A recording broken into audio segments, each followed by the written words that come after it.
Morning, I'm Will Beck, Wholesale Marketing Rep for Sprague Energy.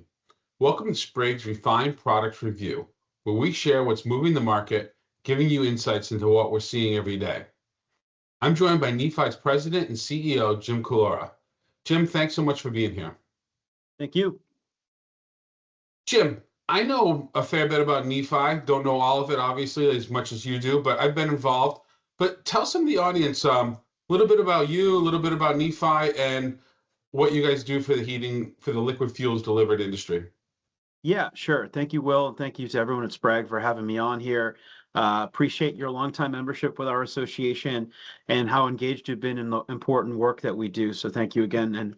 And yes, as you mentioned, NEFI is we're a trade association. I was appointed as president and CEO of NEFI just over a year ago, formally. I had served in the interim role for 6 months prior to that. So it's been about 18 months in the role I'm in now. And I came to the role as NEFI's longtime head lobbyist. I was head of the NEFI Government Affairs program in Washington, D.C. for the better part of 20 years.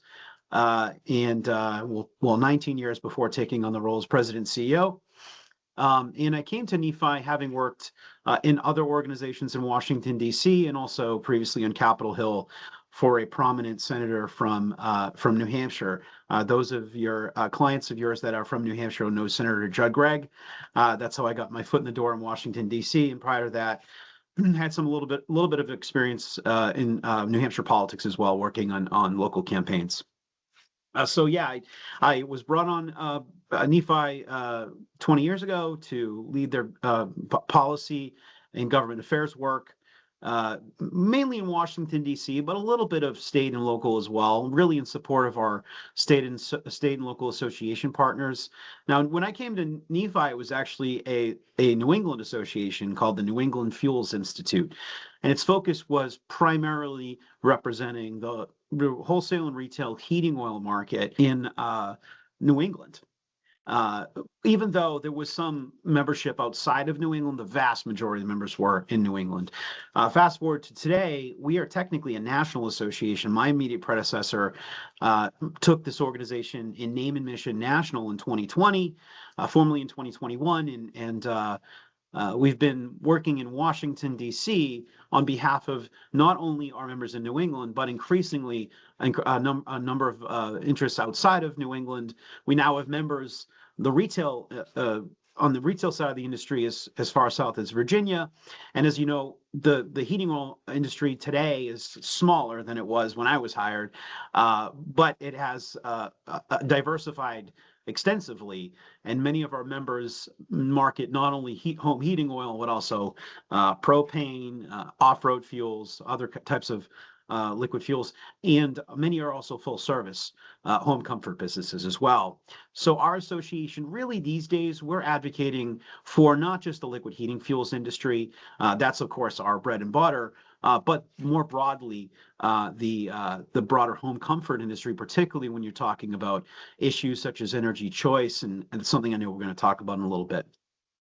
Oh, that's great, Jim. As the scope of NEFI has evolved into a national organization and representing not necessarily more groups, but a broader swath of the industry other than just, like you said, home heating oil, how has that helped NEFI mission grow and you guys able to advocate better for your members? Yeah, that's a good question. So I would say when I was hired, as mentioned, we're primarily a heating oil association. We still are. That's a major core of our membership and our constituency and who we advocate for, the liquid heating fuels industry. But I will say, when I was hired, there was some little bit of trepidation about working outside of that space, particularly with the propane industry or even the utility sector. It was looked at as competition. And maybe it was at the time. I think that going back decades, natural gas was a primary competitor, and maybe in the recent 10 or 15 years, increasingly electricity, with heat pump deployment now being a major challenge. On the delivered fuel side, as well as the utility side, that push towards electrification has really strained the competitiveness of the market. It's shifted the policy dynamic, and it's created a new element a little bit of a consternation among our membership, not just the traditional heating fuels industry, but also the broader home comfort space. At the end of the day, the consumer wants to be able to use the fuel that they feel is right for themselves and their families. We are an association that believes strongly in the ability of the consumer to choose the fuels and technologies that are right for their home, their climate, their family budget. That has become a core element over the past couple of years, especially of our federal policy work, and also the work we've been doing in support of the states, particularly those where they've been facing a push towards electrifying the entire economy, including, of course, homes and commercial buildings. Jim, you've mentioned it a couple of times already about energy choice. Can we get into that a little bit deeper? Because I know that's a real hot button issue that's working its way through DC right now and at many state levels as well. So can you expand on that? Tell us kind of what's going on and where you think that's going to land. Sure. Let me back up first a little bit and say energy choice isn't all we do. It's one pillar of a 5-pillar federal policy program. Last year, the NEFI Board of Directors ratified and formalized what really had been our working policy agenda as an association, kind of our North Star, or the guiding element with respect to the work we're doing at the federal level and in support of our state partners. There's a 5-pillar policy agenda. Number one is really a top priority for us, especially these days, promoting energy affordability and consumer choice. And that's kind of speaking to the issue you raised. And I kind of alluded to it before, making sure that our businesses are able to serve the customers the way that their customers want to be served, and the way that's right for their families and their businesses. So that's number one. Number two is promoting pragmatic, common sense energy policies across the board at all levels of government. And that includes common sense solutions, lower cost solutions to reduce emissions and deliver cleaner fuels. As you know, Will, NEFI is a strong supporter of renewable fuels. So that kind of fits into that pillar of our policy agenda. Third is advocating for sensible regulatory policies, making sure that there's minimal red tape, reducing tax burdens, et cetera, on our businesses.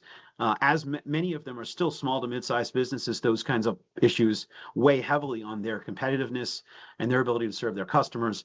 And then 4, education and workforce development. We don't talk about this a lot, but probably one of the biggest concerns in not only the heating fuel space, but the broader trades generally is workforce issues. It's a major issue that a lot of people are grappling with, and seeking areas where, particularly the federal level, but also through our education and training work, it's separate, it's not really part of our advocacy program, but looking at our broader efforts to try to make sure our members are able to meet the workforce needs, and looking at policy avenues to support them in that area. And then finally, 5, supporting our state and local association partners, particularly those that are in states where they have some challenging policies, like these electrification initiatives we've seen over the last 4 or 5 years kind of become more prominent. So, but you asked specifically about the energy choice legislation we've been supportive of. 18 months ago, I got a phone call from Congressman Nick Langworthy's office. Congressman Langworthy, at the time, was a freshman congressman from New York, the 23rd district. It's a predominantly Republican district in the southwest corner of the state. It kind of wraps around Buffalo and runs along a good chunk of the Pennsylvania border in the southern part of the state. He's a freshman congressman. His relatively new staff had come in and said the congressman wants to introduce an energy choice bill. And I said, great, I'd love to talk to you about it. So we sat down and hammered out the outline of a bill that ultimately was introduced last Congress. Fast forward to today. That bill has now been, by the way, that bill, the Energy Choice Act, would prevent state and local governments from enacting any kind of policy. It's legislation, regulation, building codes, ordinances, any kind of policy that would artificially restrict consumer access to the fuels and technologies that they prefer. This isn't just any kind of direct bans on heating fuels. It's any policy that would directly or indirectly impede their access to the fuels of their choice. So, of course, it's a no-brainer. But the bill ended last year with just a House bill, never got a committee markup, ended up with 25 co-sponsors at the end of the year. This year, it was introduced in both the House and Senate. It got some Democrat support in the House. It passed the House Energy Subcommittee a couple of weeks ago, and is poised to be taken up in the full House Energy and Commerce Committee tomorrow morning, actually. And by the time your viewers, listeners, what have you, listen to this recording or view this recording, it will probably have already been cleared through the full committee, and hopefully by that point will be queued up for floor consideration in the House of Representatives. As I mentioned, the bill ended last Congress with 25 co-sponsors. And right now, as of this morning, has 136 co-sponsors. That's 1/3 of the entire U.S. House of Representatives, and it's picking up more every week. So it's got robust support. As I mentioned earlier, for the first time, it's bipartisan. Has several Democrats supporting it in the House, and it's also been introduced in the Senate. I'd be happy to talk about that bill in more detail if you want to know what its prognosis looks like, what's the path to enactment, if there is one. But I do want to mention there's a couple of other bills we're supporting.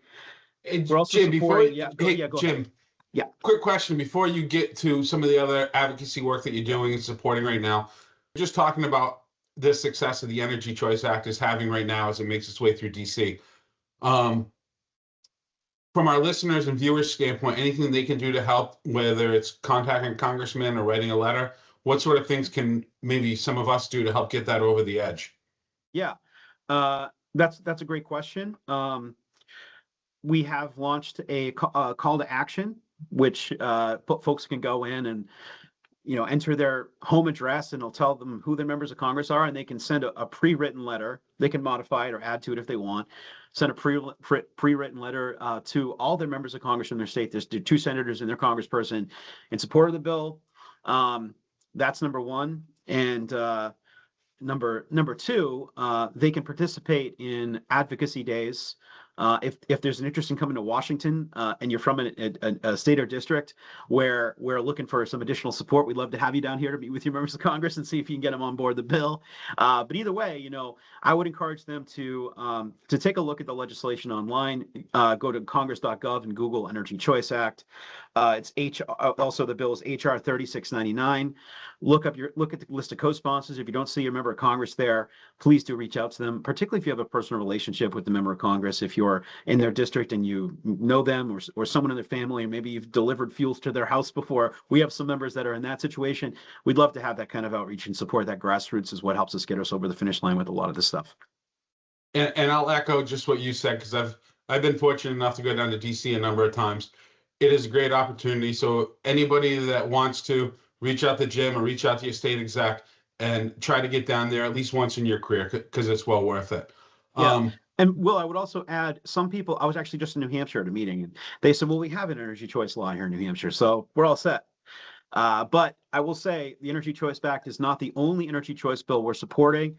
There's actually 2 other bills which would affect you in New Hampshire, even those states like New Hampshire and others that Maine, where you are, I think currently states with energy choice legislation on the books in the state. There's 2 other bills we're supporting which would be helpful to you.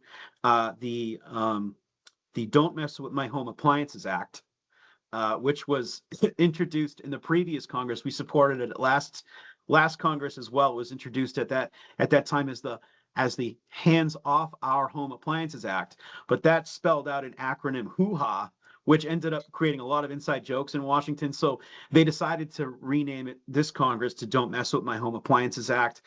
That would prevent the federal government from doing what the states are doing. This bill would prevent that by telling all federal agencies you cannot enact any regulation establishing efficiency standards that are not in keeping with what is viable in the market, what's affordable to produce and purchase.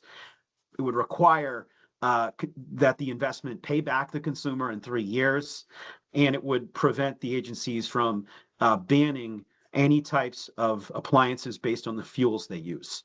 So we're all supporting that. And then finally, the third bill is the Homeowner Energy Freedom Act. That would roll back federal subsidies under the Inflation Reduction Act for electrification. That includes the state electrification rebate programs, which have become very controversial. It would repeal those, and we are strongly supporting that legislation as well. And if you participate in our call to action, it will also you'll be sending us a letter of support, not only in the Energy Choice Act, but also these other two bills. And I will give you the bill, so if folks want to look them up, the Homeowner Energy Freedom Act is HR 4758, and Don't Mess with My Home Appliances Act is HR 4626, and those are going to be marked up tomorrow as well. So we're hopeful that those continue to move forward. Wow, you got a lot going on, Jim. Going right into the end of the year here, don't we? Yeah, there's a lot happening, and this is just scratches the surface, my friend. Yeah, I'm sure we could go down all sorts of rabbit holes talking about legislation. Outside of that, is there anything else that you see coming up, in the next session after the first of the year that's going to be really important? You want to let some of the listeners hear about? Yeah, I would keep an eye on a couple of things. It's going to be interesting to see what happens with tariffs. There's ongoing litigation in the U.S. Supreme Court.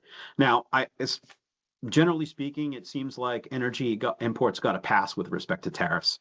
But I know for many of our members, particularly those with full service businesses, there have been impacts on HVAC appliances and equipment imports and the metals, because aluminum and steel and copper are all subject to tariffs. Now, those wouldn't be affected by the litigation. However, there's another tariff that's being imposed on trucks and truck parts. We're watching that very closely. So the outcome of that court case could affect the posturing of this current administration on tariffs. I would also say that the ongoing concerns consumers have with affordability and the role that tariffs have played in increasing the costs on consumers may become a major issue going into the next election. So that's something we're continuing to watch. NEFI hired Trade Council earlier this year to help us help our members navigate these complex issues, and we continue to retain him, and he's monitoring all this closely, and keep an eye out for updates from us on that. The other thing I will say is we're also closely monitoring biofuels policy, which we could probably go into and have an entire separate conversation about. But I know there's some uncertainty in the biofuels market. Sprague has been a huge commitment to cleaner fuels. I know that it's something you guys are watching very closely. So we've been engaged in that, making sure that however these policies turn out on the renewable fuel side, there's a couple that are kind of ongoing in development, which we can certainly speak to more, but making sure that the heating fuel market, specifically heating oil dealers, are able to access these subsidies to deploy renewable fuels, cleaner fuels in the space heating, space and water heating market as well. I do want to mention also, if I was to say what's one or two things that will definitely become law in this current Congress, I would say before they wrap up, before the election next year, and would probably be, or by the time your viewers read this year, watch this year, I would say two things. Energy permitting will probably become law. There's strong bipartisan support for energy permitting in Congress, and that's because there's a lot of infrastructure which is aging in this country. We have a dramatic need for more energy generation, particularly as AI is sucking up a lot of energy in the United States and across the world. But I will also mention the tariffs we talked about earlier. It's forcing some manufacturing to relocate back to the United States. So we have this reshoring of industry, which is going to add to energy demand. And also Democrats, they want to see permitting reform because they want to see it easier to build and site windmills and solar farms, and also build out the transmission lines, the existing grid. That has bipartisan support, actually, to be able to deliver these kinds of energies to the home and to homes and businesses across the country. So energy permitting could become the one thing I could see passing in the coming year. And also the Farm Bill. That's a whole different discussion. The Farm Bill, which affects the National Oil Heat Research Alliance's reauthorization, which is coming up. So those are two big things to watch. There's a lot of different directions we can go and fill the better part of the day. And I know you fill the full part of your career going down all this policy stuff. And thank you for what you and your staff do for us in DC. I also want to ask and just let you talk a little bit more about I think of NEFI in terms of advocacy a lot, and I think a lot of people do. That's why they join. That's why they participate, is they want the advocacy piece. But I know there's more to NEFI than that. Can you talk about some of the other things that NEFI is doing that help members that isn't advocacy? Yeah, sure. And certainly I would say advocacy isn't just lobbying. Advocacy is also monitoring the press. What are people saying about our industry and our customers, and making sure that that is true and accurate. So we do currently have some work in the communication space, which I'd like to expand now that I've got the reins of the organization. I'd like to see more work in that area. But you're not wrong. We have a number of member benefits outside of just the advocacy space. On the communication side, we put out a weekly newsletter, which you get, Will, I know, and read every week religiously, and where we put updates on these kinds of policy issues we've discussed today. We put important industry developments in there, industry events that you want to make sure you don't miss. Those are all in our weekly newsletter. We have a monthly magazine, which kind of recaps all this stuff and has feature articles that help your business survive and thrive in the current ever changing market environment. We have a drug and alcohol testing program. We have an employee assistance program, which includes SAPs for those involved in the drug and alcohol testing program. We have a group life and death dental program. We have member exclusive weather alerts. And I'm not sure if this will happen by the time this video is published. We just did a winter weather outlook webinar just before the winter started back in the end of October. And we're going to do a midwinter one probably sometime in January. We didn't do that before. This is our first time doing that, to give our members kind of, here we are right now, it's middle of winter. Here's where we think the winter is going to close out in terms of weather. We also run a number of other webinars. We just did one which we can make available to NEFI members on our members only website. If you log in, you can watch a lot of these pre-recorded webinars. We just did one on accessing state and federal grant programs for building on infrastructure, for adding renewable fuel blending infrastructure, for solar panels and things like that. We also have an education foundation. We have launched a new quality service contractor program in coordination with the Plumbing, Heating, Cooling Contractors Association. It's a peer group program. We launched a pilot program, which was incredibly successful, for service managers. We've got one ongoing right now for customer service representatives, and soon we're going to be launching one for business owners and senior management as well. We're really excited about that. We have partnered with the National Propane Gas Association to launch and educate a driver's entry-level driver training program online.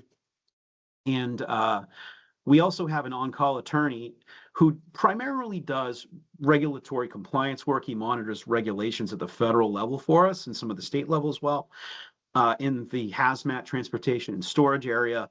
But he's a licensed attorney both in Washington, D.C. and many states, and is also not only available to our members to support their businesses in these areas, regulatory compliance, dealing with fines and fees maybe related to non-compliance. If you get a compliance audit, he can help with all that free of charge. As a NEFI member, you get this benefit, but also basic legal advice. So if there's a contract someone has sent you, say, I'd like to have someone's eyes on this, and it's not a simple contract. I mean, he's not going to do your divorce proceedings, but he'll do, he'll read a simple contract for you and take a look at it and say, this looks good. And yeah, he's available for that. If there's anything that's more complicated and he's qualified to help you, there might be an additional fee, but it's a great resource our members don't always know is available to them, and they should definitely take advantage of. And we got events that we put on, as you know, Will. We're going to try to get more in person. We're increasing every year since the pandemic, and under my leadership, I have been pushing that to have us do more in-person events. So in 2026 is my hope that we're going to have an in-person membership meeting, at least one, maybe two, in-person board meetings, in-person executive committee meetings. And I'd like to also get more involved in other associations events, so we're looking at opportunities for that. And then in 2027, we're bringing back our national trade show, the Heating and Energizing America Trade Show, or HEAT Show, is coming back to the Encore in Boston in 2027, in August 2027. We're really excited about that. This past year, the HEAT Show, first time back in Boston in many years, and we really redid the format. It was well received. Well attended and well received. It was a huge success. And the format of it was very different than usual. As you know, Will, you and other members of the team are aware, we really wanted to focus the Heat Show on the bread and butter issues for NEFI. And that's policy, government affairs, helping them with regulatory compliance issues, but also developing their business and strengthening it for the future, thinking strategically about the future of business. That's really overall the theme of where the Heat Show has been and really needs to be going. So we're refocusing our events, particularly Heat Show, on that area. No, the Heat Show was great, super well attended. Everybody I talked to was excited. They're excited to be at the Encore, and just a lot of good things to say about the education and everything. It was well attended, and certainly people were jazzed up walking out of it, and they were glad they were there. Hey, Jim, I don't want to take up your whole day. Before we wrap up, yeah. You want to give a plug to anybody out there who may not be a NEFI member and why it's important to send their money to you and have you help represent their business and help it grow? Yeah, thank you. A lot of people might assume our dues are expensive. They are not. For a smaller, or average retailer, 1 to 2 million gallons a year, it's just $1,000, which for a year it's not a lot of money.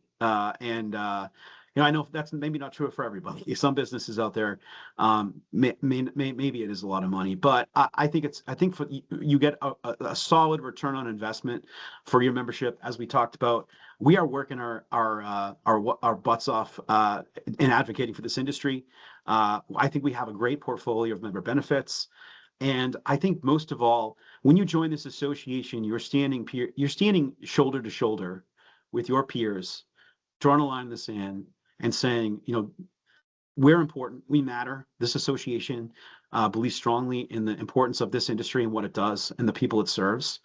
And we could use your support in continuing that fight. So we'd love to have you as part of the NEFI family. And I'd be happy to, talk with any of your clients, any of your listeners, viewers, what have you, about how we can get them involved in our association. We'd love to have them. And I will say, being involved in NEFI, it's not just the biggest of the big people that are out there that are members. There's board members of all sizes, demographics, states. So get involved. It's not for the biggest players in the world. Everybody should be a part of it, and you're going to get a benefit from it. And I think that's a great value. Thank you. I guess, Jim, thanks for joining me. Thanks for telling us a little bit about NEFI, and thank you to all our viewers. We'll be back this Wednesday with another refined product review. Refine your insight, fuel your success.